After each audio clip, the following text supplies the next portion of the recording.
Bye. I really do appreciate you taking the time out of your day to watch my video. Today I am bringing you 10 of my favorite must-have kitchen tools for weight loss surgery patients. If this is a video you think you would like to see, just keep watching. I've tried, written down the words to say, it is time. I've been waiting 5 days to explain how you make me feel inside. Baby, got it all figured Yes guys, I am bringing you today my 10 must-have kitchen tools for weight loss surgery patients. Of course, our top 10 is going to vary from person to person, but this is my particular preference. These are things that I felt have helped me the most, especially in the beginning when I was getting through those first critical weeks of weight loss surgery. Hopefully these tools will be a benefit to you as well, especially if you are pre-op and you are kind of in that stage of gathering all of the goodies that you will need after your surgery. And as always, everything that I mentioned in the video today will be linked down below for you to check out for yourself if you have interest in purchasing one of these items. And all of these links will be Amazon links because that is basically where I picked up all of these items. I love Amazon, and I know a lot of you do too. All right, let's jump in. An electric tea kettle. Why do I need an electric tea kettle? Because it's electric and it's super fast. And this one in particular, I'm loving. I was actually sent this by the company for a review, and it's amazing. I love it. It has this amazing handle on it. It's just so ergonomically friendly. It has this little hot plate here on the bottom. Just plugs up, and as you can see, the cord does roll underneath it, which is an amazing thing. I hate cords when they just laying all over the counter, right? And then as you can see on the bottom, it just sits right down on this pad very easily. The top just slides up like this. Super easy to use. Very functional. This one is a 1500 watt quick boil. It does have controls here on the handle. There are 6 different settings. This one has a 3-year warranty. It has a filter.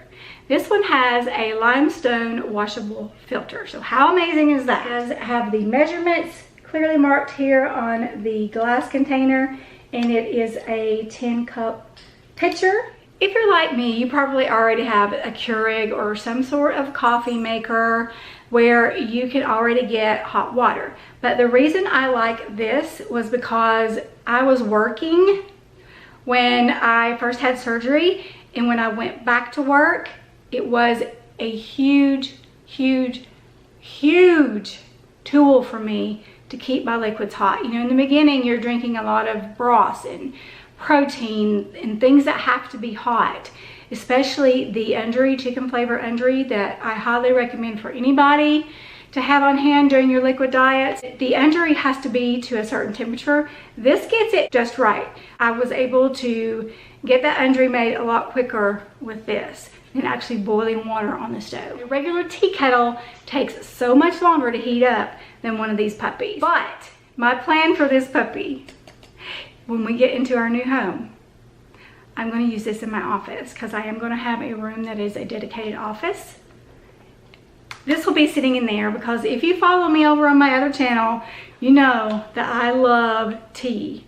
And you can actually keep the water hot as well because it will sit here on the little hot plate. I'm calling it a hot plate. I don't know what the technical term for it is, but it will sit here and it will keep the water warm for you. So that part is amazing too. You can't get that with a regular tea kettle.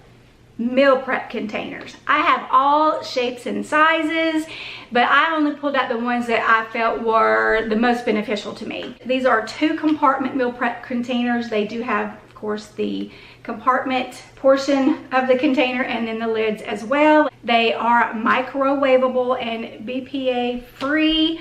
And I use these for meal prep, as I mentioned. So when I am creating dinners that I want to be able to just warm up or pull out of the freezer for another day, this is what I use. I have a couple of these as well. I really like these because they have the flip top lids on them that has the little rubber seal inside, so it really keeps things airtight.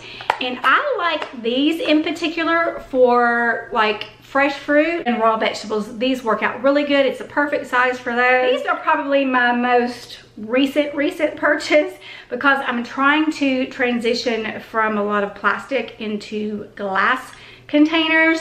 These are not the only ones that I have. I bought a huge set of them. They're all sorts of shapes and sizes. However, these are the two that I use the most, and probably because they are the smallest. But I love these, and yes, the lids are sort of a plastic, but you're having less plastic because the actual bowl part is glass. And not only that, but it's so see-through, you know what's inside, and it's glass, so it's very durable. You can wash it, you can dishwash it, you can microwave it, and you can use them for regular dishes or serving bowls too because of the glass, and they just look really good.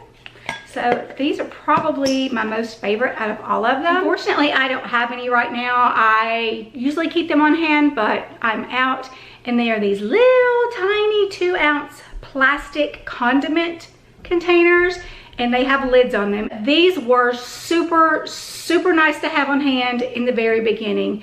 One, because they only held 2 ounces of food in the beginning. That is your meal. Yes, believe it or not, that is your meal. So your little meal is in one of these little bitty containers, and it was just super easy to measure everything out, such as 2 ounces of yogurt, 2 ounces of pudding, 2 ounces of that ricotta bake we all love, and it fits perfectly in these little containers. I just pop them in a little basket and put them in my fridge, and then anytime I was ready to have a meal, I just went and grabbed one, and I was good to go. That's probably the one I would recommend you start with the most.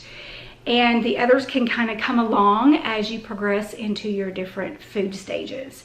And of course, with me being almost 3 years post-op, the bigger ones are more up my alley now. But those are great, not just for your 2-ounce meals that you'll be having in the beginning when you're on the purees and the soft foods, but they're also good for condiments too. They're really good to use for portion sizing too, like for things that you need to really scale down on, like nuts, dried fruits, those kinds of things that you'll be eating way down the road from the very beginning. Measuring cups and measuring spoons. These are so important to make sure that you are getting the correct serving sizes, especially when you are first moving through all of those food stages, because your ounces will change every month or so. And it's important that we are measuring our foods, especially in the very beginning. I would say up into your first year especially. I still like to do it every now and then just to make sure that I'm eyeballing correctly. But that first year, it is so important to measure your foods every single time. Every single time. Every single time. Can I say that enough? Every single time. As you know, there are different types of measuring cups, and you probably already have a lot of these in your kitchen arsenal, but here's a 2-cup, and I like the glass, by the way, for the liquid ones.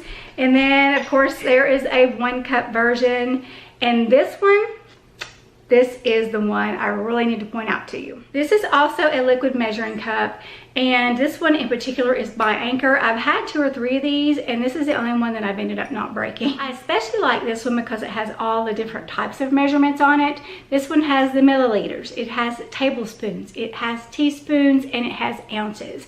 And the ounces in particular are so important in the very beginning. If you're pre-op, you need one of these. This was like one of my very favorite tools, like the first 2 or 3 weeks of post-op surgery. This is just an amazing thing to have on hand to measure out your liquids, especially.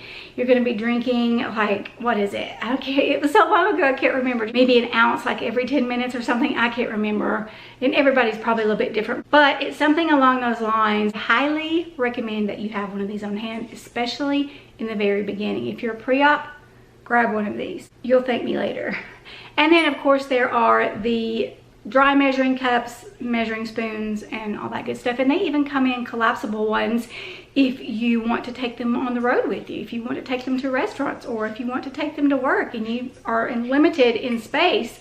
Those are really good to have as well. A food scale. This is the one that I am using right now. However, there is another one that I came across on Amazon that I have my eye on, and I will make sure to link them both below for you in case you want to check out the other one.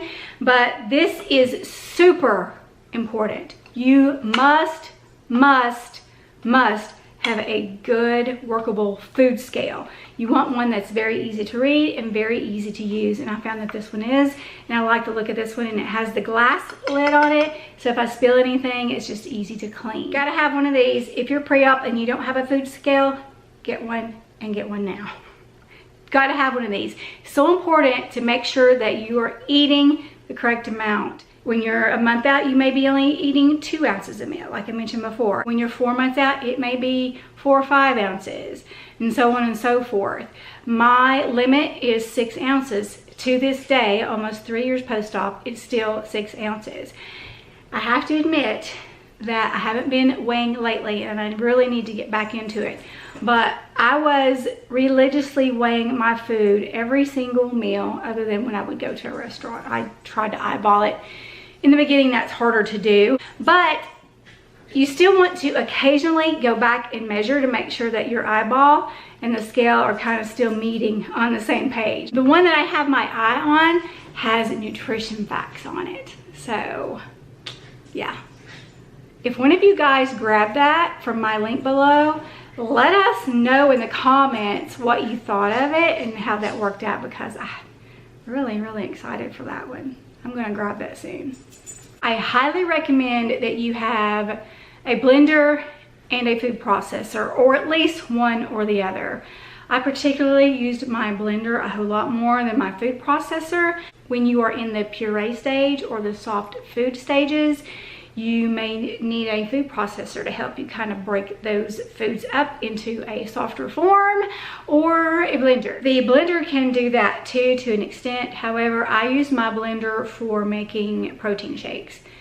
And I particularly have the Vitamix. I don't have it right here with me. It's actually in the storage closet over there. It's all boxed up. I only brought it in case I decided to have a smoothie or make a protein shake. So every time I make one, I end up just washing it and putting it back in the storage closet, because as I mentioned, we are limited on space and I don't have room for it right now, because it's not something that I use on a daily basis. But in the beginning, I did use it almost on a daily basis. The Vitamix was something that I wanted. I did a lot of research, and I found that everybody that ever had one of those recommended it. I did not find one person that owned one that said they didn't like it. And the Vitamix seemed to last years and years and years. People were handing these things down to their children and their grandchildren because they were so durable. So that's why I chose the Vitamix. They are a little pricey, but to put my money into something that I'm never gonna have to buy again,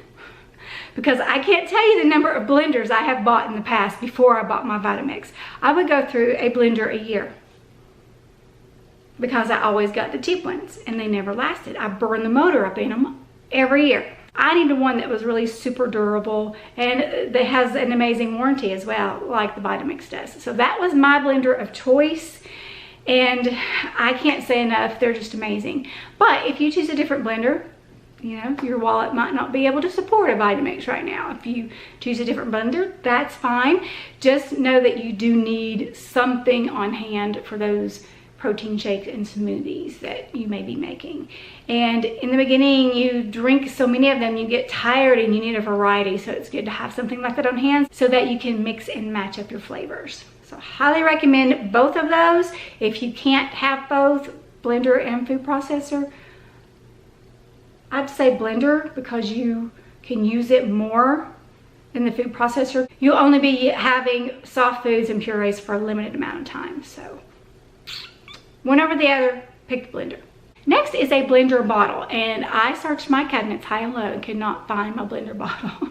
I don't know if my husband has it or where it is, but these are amazing as well, on the go, especially if you are someone who works outside the home, or if you're someone who works out a lot, you go to a gym. It's amazing to have one of these on hand. It has the little whisk ball that goes inside of it. Put your drinks in there, put your protein powder, you just shake it up and you are good to go. It has a little spout, you can pop a straw in there if you're someone who drinks from a straw. I know, a lot of us don't do that, some of us do. So that is an amazing on-the-go blender option. Highly recommend you have a couple of those on hand as well, and they come in some amazing colors. I particularly like the blender bottle because of their little whisk that they their little patent on their whisk. I don't know. I just like it the best. So, and their lids always are secure. Just make sure that you get that little part that pops up out of the mouth spout. Make sure that you get that good and snapped into place before you start shaking. Learned that the hard way. Next, guys, is tumblers. I highly recommend a variety of tumblers, both cold and hot versions. And a lot of them will do both. This one in particular is a Yeti, and I absolutely love my Yeti. I think this one's a 24 ounce. I'm not positive. I'll have the information below for you. But it does have this little slidey thing right here on the top where you can keep it closed if you want. And then I just had them engrave my initials in it. And there was a company I found on Amazon that did that. And then I just picked out which cup I wanted. They do this size, they do the 30 ounce ones. I love the 30 ounce ones, and I actually have, I don't know how many of those guys, but they're all dirty. That tells you how much I use them. I typically go through 2 of those a day. I'll have like my protein shake in one, and I'll have my water or beverage of choice in the other. So I'm going through 2 of those a day, and right now they're dirty because I have chosen not to do my dishes. Not lazy. I chose not to do my dishes. Hi, Erica.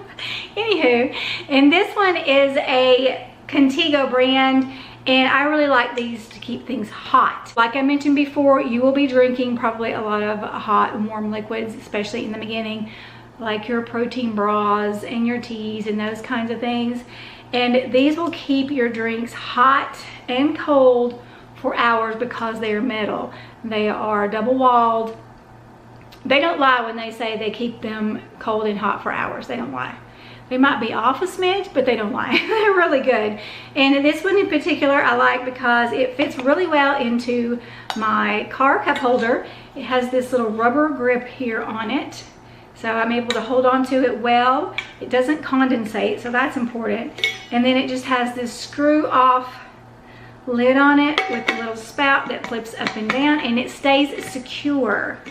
I really like that. So when you're driving, you don't have to worry about spills. You can only drink out of it when you lift this up, and typically it will fall down by itself, but you can snap it in place as well. I love this one. I have 2 or 3 Contigos, but this one is my favorite. I found these very important when I went back to work after my surgery, because you get so busy and you get so focused on your tasks that you forget to drink, and your drinks will get hot or they will get cold, vice versa, or what they should be, right? My next recommendation is a vacuum sealer. This is also something that is in that closet, and it's like in the very back where I can't get to it without killing myself. The reason I recommend this is because we do eat so little. I found that I was wasting a lot of food, especially in the beginning. Like I would go out and buy a 4-pack chicken breast, which is what I was used to buying, and found that, you know, I could only eat a couple ounces at a time. So I was wasting so much food. Once I got the vacuum sealer, that helped so much with that, because I could cut my chicken breasts up into 2-ounce portions or 4-ounce portions, and then I could put them into a vacuum sealed bag, pop it in the fridge, pop it in the freezer. It saved so much waste of food for me. It was incredible. And that was something I really struggled with in the beginning. So I do recommend a vacuum sealer. It's not something that is like high on my priority list, but I do recommend one. And they're great for sous vides too. If you are someone who cooks with a sous vide, a vacuum sealer is a lifesaver when it comes to that. And I love my sous vide as well, but that's not on this list. Next item on my list of recommendations is a slow cooker and or a pressure cooker. This is just something that helps to help you in the kitchen to prepare meals with, if it's not something that you already have. If you were to pick one over the other, I would actually probably suggest the pressure cooker. I've had mine about a year and a half, I would say, and I absolutely love it. I hardly ever use my slow cooker anymore, and as a matter of fact, the particular pressure cooker that I have has a slow cooker feature on it. Don't be afraid of a pressure cooker. I know I was always afraid of them, but now, you know, there's the whole craze with Instapot. they're so easy and simple to use. And there's nothing to be afraid of. I really did not understand that until I got mine and started using it. But there's really nothing to be afraid of, especially with a electric one. I don't know about the old-fashioned ones that go on the stovetop. I've heard horror stories about those, but the electric ones, there's really nothing to be afraid of. The only thing you really have to be afraid of is scalding yourself. So just protect your hands when you're letting the pressure out. That's the only thing you really need to be afraid of. But they are great to prepare meals, especially quickly. Like you might take 8 hours to slow cook a pot of chili. You can do it in the pressure cooker for under 2. So it's an amazing machine. It will save you so much time.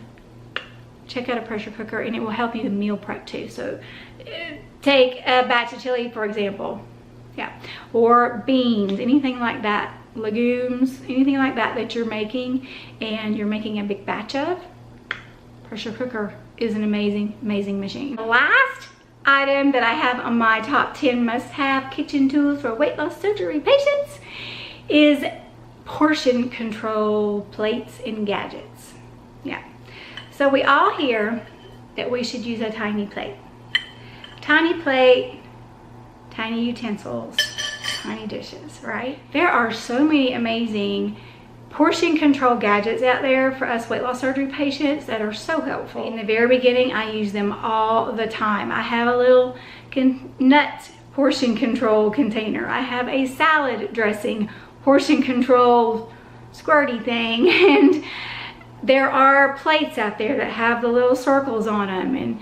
And the utensils, as I showed you before, there's actually sets out there that have the spoons, the forks, the knives, and there are cups out there. There are so many things out there to help you keep your portions in control. And I probably should actually look into more of those for myself now that I'm almost 3 years post-op. I think that would be helpful to me now. And it's so important to us as weight loss surgery patients to watch our portion sizes.